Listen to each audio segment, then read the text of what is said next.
김은정 아나운서의 충격적인 목격담이 들려옵니다. 안녕하세요. 뉴스패치의 유스입니다. 이제 곧 민족 대명절이라 불리는 추석이 다가오는데요. 전년과는 다르게 올해는 집합금지도 풀리면서 지난 설날과 같이 이번 추석도 오랜만에 가족들과 함께 할 수 있는 명절이 되지 않을까 싶습니다. 이 추석과 설날하면 민족 대명절 말고도 떠오르는 수식어가 하나 더 있는데요. 바로 민족 대이동이죠. 요즘은 고속도로나 지방도로 등 도로들이 다양하게 잘 뚫려 있고 또 내비게이션이 굉장히 발달하면서 이 막혀있는 길을 미리 알려주고 확인할 수 있게 되었죠. 그럼에도 불구하고 명절의 귀향길과 기성길은 아직도 힘든 여정이 아닌가 싶습니다. 요즘 같은 최첨단 시대에도 가까운 거리라도 최소 한두 시간은 잡아야 하는 이 명절 대이동이 불과 2000년대까지만 해도 도로교통 상황을 파악하기 위해선 TV의 뉴스나 라디오를 시청해야 했는데요. 그만큼 이 도로교통 방송은 운전자에게 굉장히 중요한 정보가 되었죠. 이번 준비한 이야기는 이런 추석을 앞두고 사라진 아나운서에 관한 이야기입니다.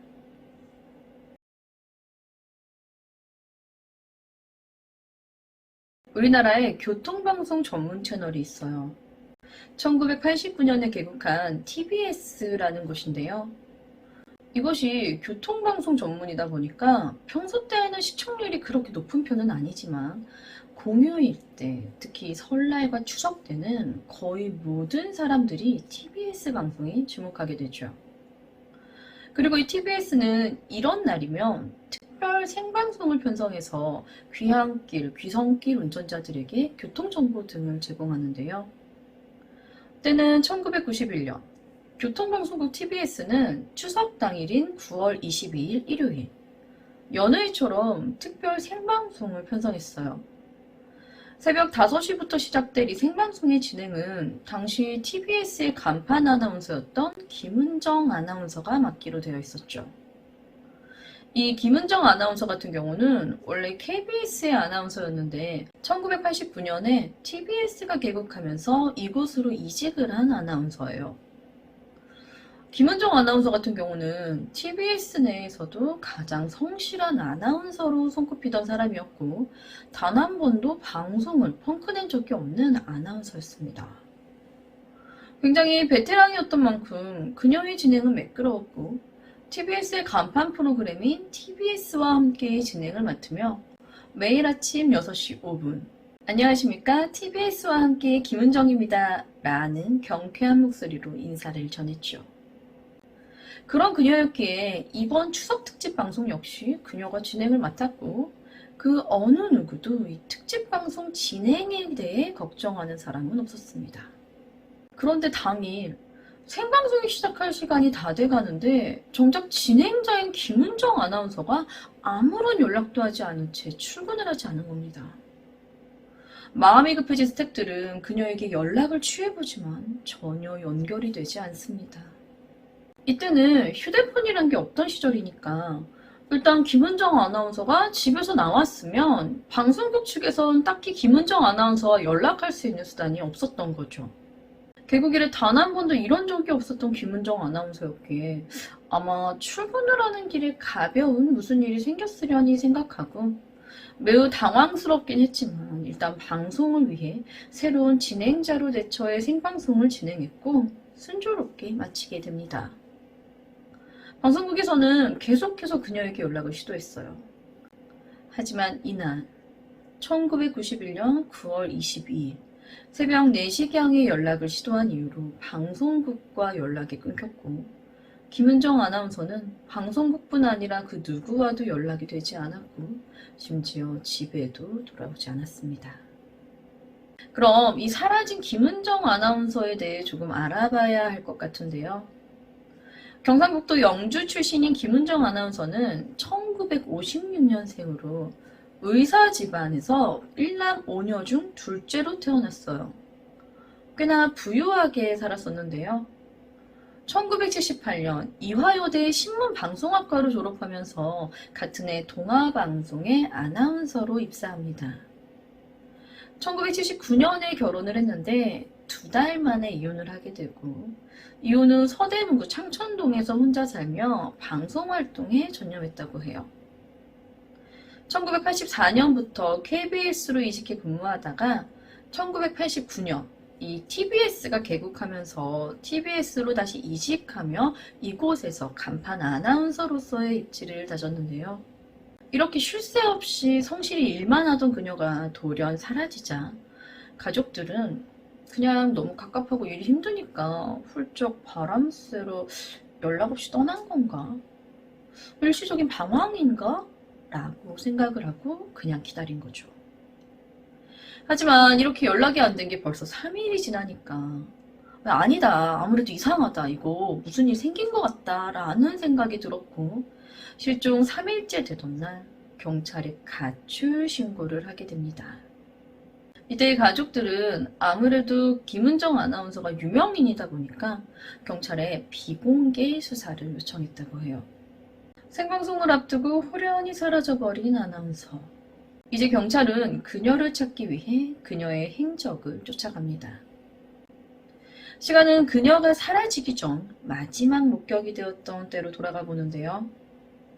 추석 생방송 바로 전날인 1991년 9월 21일. 김은정 아나운서는 다음날 있을 새벽 5시의 특집 방송을 위해 오후 4시쯤 이른 퇴근을 하고 서울 서대문구 창천동에 위치한 자신의 집으로 귀가합니다. 그리고 한 밤 9시쯤 자신의 집에서 약 50m 정도 떨어진 고모 집에 들려 고모와 고모부와 함께 저녁 식사를 합니다. 고모, 나 내일 새벽부터 추석 생방송이 있어서 좀 일찍 쉬어야겠어 라는 말을 하고 고모의 집에서 나와 다시 자택으로 돌아오죠. 하지만 쉰다는 말과는 다르게 김은정 아나운서는 다시 외출 준비를 합니다. 사실 이날 시내의 한 병원에 입원 중인 친구의 병문안을 가기로 되어 있었거든요. 김은정 아나운서는 평상복 차림으로 진한 쑥색 바탕의 꽃무늬 블라우스와 점퍼, 그리고 쑥색 바지를 입었고 월급으로 받은 현금 100만 원. 이게 현재 가치로 따지면 약 500만 원 상당인데, 이 어마어마한 금액의 현금을 지갑에 넣어 핸드백에 챙겨 집을 나섭니다. 하지만 친구의 병문안을 위해 집을 나섰던 김은정 아나운서는 이날 친구의 병문안을 오지 않았고, 사실상 이 시간부터가 김은정 아나운서의 실종이 시작되었던 것인데요. 김은정 아나운서의 언니는 동생이 실종된 이후 매일 오전 7시쯤부터 이 TBS로 출근해 동생의 자리를 지키며 동생한테 걸려오는 모든 전화를 직접 받으면서 애타게 동생의 소식을 기다립니다. 혹시나 단서가 될 만한 전화가 걸려오진 않을까 하는 마음이었지만 안타깝게도 단서가 될 만한 전화는 전혀 걸려오지 않았다고 하는데요. 김은정 아나운서가 실종되면서 막연한 기다림이 시작되었고 가족들에게는 피말리는 시간이 지속됩니다. 경찰은 김은정 아나운서 실종 이후 그녀의 가족, 지인, 직장 동료 등을 상대로 조사를 벌이는데요. 이때 가족들조차 알 수 없었던 이야기를 듣게 돼요.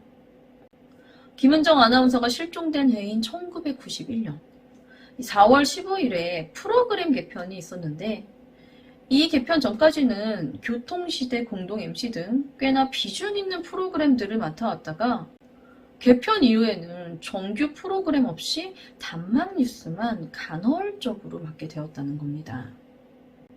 그로 인해 이때부터 후배들 보기 부끄럽다, 창피해서 죽겠다, 수면제를 사러 약국에 갔는데 팔지를 않더라, 전동차에 뛰어들어 죽고 싶지만 이런 처참한 나의 모습이 보도될까봐 두려워서 못하겠다라는 등의 비관적인 얘기들을 직장 동료들에게 자주 했었다고 합니다. 그럼 극단적인 선택 아니야? 여기 자신의 처참한 모습이 보도될까 두렵다는 말을 했었다고 하니까 어디 눈에 띄지 않는 곳에 가서 조용히 극단적인 선택을 한 것처럼 생각이 들 수도 있겠지만 가족이나 심지어 이런 말을 직접 들은 동료들마저도 김은정 아나운서의 극단적인 선택의 가능성은 매우 희박하다고 말합니다. 이 김은정 아나운서가 평소에 직장이나 결혼 문제로 고민한 건 사실이지만 90년대에 있었던 가을 개편 당시보다 오히려 91년이 봄 개편 때 사내에서의 입지가 더욱 강화되었다는 겁니다. 무엇보다 추석 당일 특별방송의 진행을 맡았던 사람이었는데 직장 문제로 인한 스트레스로 바로 전날 극단적인 선택을 한다. 심지어 내일 생방송이 있어서 일찍 쉬어야 한다며 고모의 집을 나왔던 사람이 이 부분만 봐도 설득력이 약해 보였다는 겁니다. 경찰은 좀 더 다각도로 수사를 펼칩니다. 김은정 아나운서가 집에서 외출할 당시 엄청난 금액의 현금을 들고 나왔잖아요. 이런 점을 염두에 김은정 아나운서가 어디 잠적이나 은둔해 있을 가능성을 두고 전국의 수녀원, 기도원, 사찰 등에 대한 조사를 실시했고 혹시나 해외에 도피했을 가능성을 두고 비행기 출국자 명단도 조사해보지만 별다른 성과를 얻지 못합니다. 자, 그러자 납치나 인신매매에 대한 가능성을 염두에 낙도와 유흥가에 대한 수사를 벌였고 여기에도 진전이 없자 뺑소니 혹은 강도 피살의 가능성을 두고 서울 외곽의 야산들까지 샅샅이 수색합니다만 이 역시도 아무런 성과를 얻지 못하죠. 이런 수색과 조사가 계속되던 중 경찰은 김은정 아나운서의 방에서 네, 잘 먹고 잘 살아라 라는 메모를 발견하게 됩니다. 과연 이 리가 누구일까? 김은정 아나운서와는 어떤 관계고 실종과 관련이 되어 있는 인물은 아닌지 곧바로 추적에 들어가게 되는데요. 이 리라는 남성은 김은정 아나운서가 실종되기 전 연세대 군의교회에 다니던 김은정 아나운서와 교제를 해오던 남성으로 밝혀집니다. 이 뭔가 이 메모의 내용을 보면 알겠지만 좋게 헤어진 건 아닌 것 같다는 느낌이 들죠. 경찰은 이 남성을 조사해보지만 아무런 혐의점도 발견하지 못했다고 합니다. 경찰은 결국 11월 10일 실종 한 달 반이 지나도 이 수사에 아무런 진전이 없자 그녀의 가족들을 설득해 이 비공개 수사에서 공개 수사로 전환하고 전국에 약 10만 장의 실종 전단지를 유포합니다.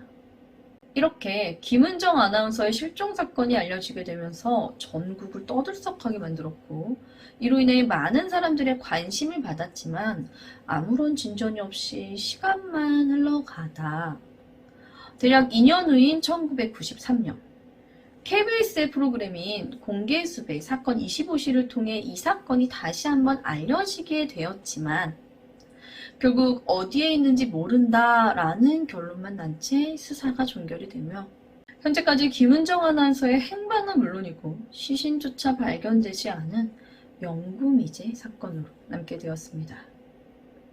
이번 이야기는 추석에 사라진 김은정 아나운서 미스테리였는데요.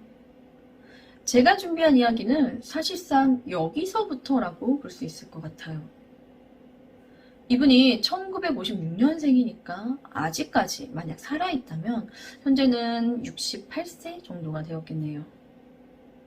사실 이 사건이 일어난 시기인 1980년대부터 1990년대 초반까지는 부녀자 납치나 인신매매가 굉장히 많았던 시기였어요.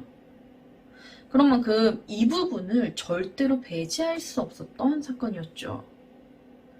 실종 당시에 경찰 수사만으로는 전혀 진전이 없으니까 김은정 아나운서의 어머니가 너무 답답한 마음에 일본인 역술가를 찾아갔었다고 해요.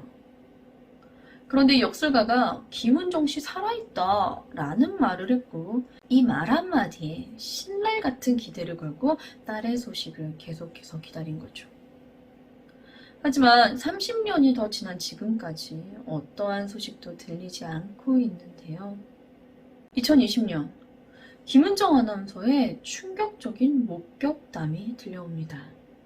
때는 2020년 12월 12일 이 미스테리를 좋아하시는 분들이라면 누구나 다 아는 굉장히 유명한 유튜버분이 이 김은정 아나운서의 실종 사건을 다룬 영상을 하나 올리게 되는데요.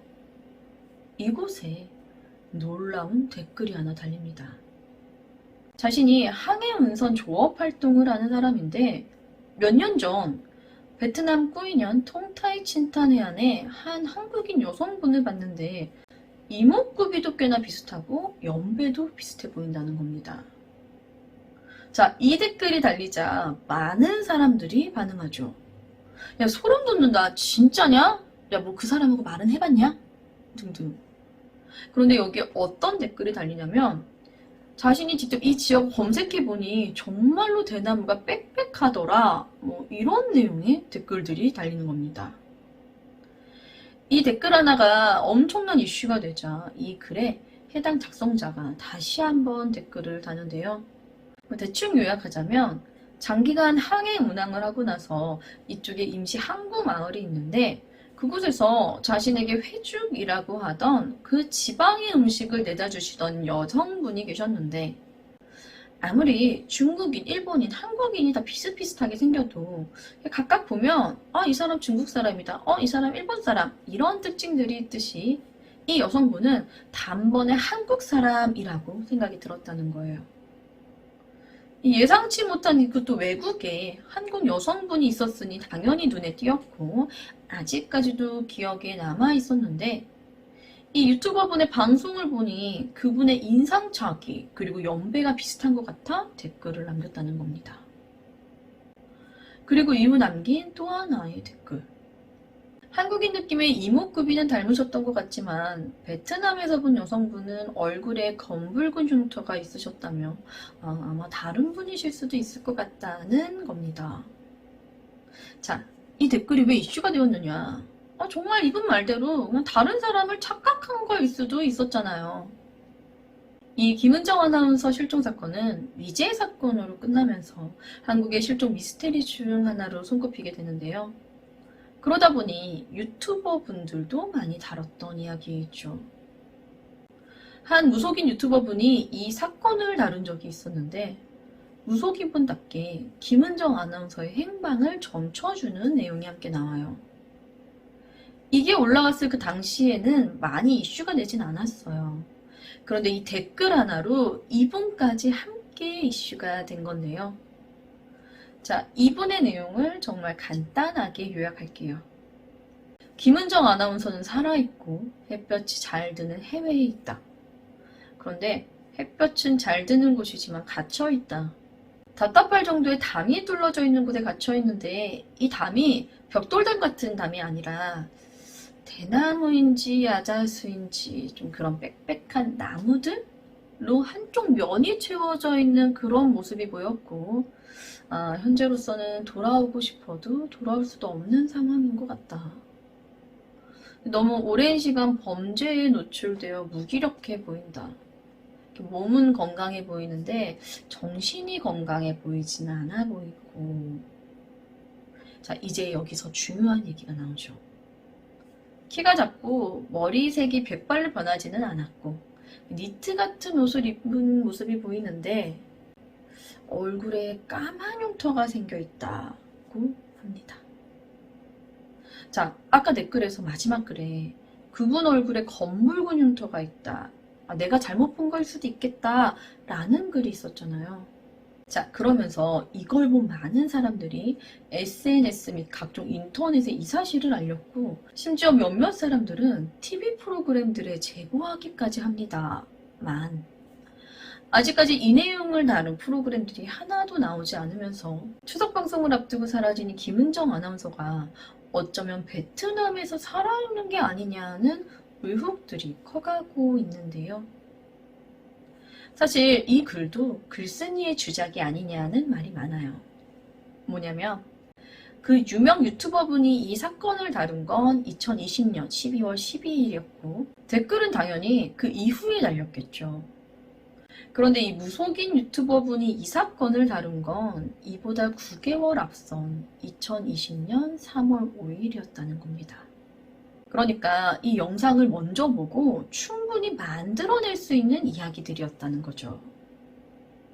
제가 이 내용을 준비하면서 좀 자료를 쓰고 싶어서 저 뿌이년에 있다는 통타이 칭탄이라는 곳을 엄청 찾아봤거든요. 근데 안 나오는 거예요. 이 통타이 칭탕을 치면 아예 검색 결과가 없어요. 그래서 진짜 샅샅이 뒤져보니까 꾸이년보다는 오히려 하노이에 가까운 곳에 통타이 칭탕이라고 지명이 있더라고요. 근데 대나무는 이곳과 관련이 없는 것 같고요. 이게 지금 보이시죠? 꾸이년과는 1300km나 떨어져 있는 곳에 있어요.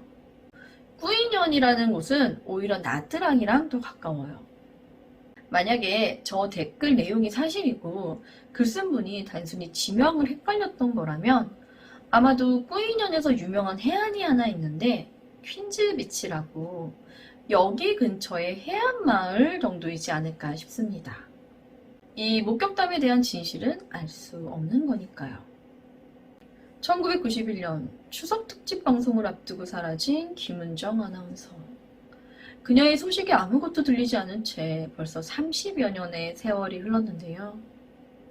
그녀의 실종에 많은 가설들이 붙은 채 결국 이 사건은 미제 사건으로 남게 되었고 현재도 그녀가 혹시 살아있는 것은 아니냐 하는 추측들이 난무하는데요. 이 많은 가설과 추측 중 정말 개인적인 바람으로는 그녀가 잠시 휴식을 위해 이곳을 떠났다는 가설이 맞았고 지금은 그곳에 정착해 일반인으로서 편안한 삶을 살고 있었으면 좋겠다는 생각을 해봅니다. 준비한 이야기는 여기까지입니다. 저는 뉴스패치의 유스였습니다. 감사합니다.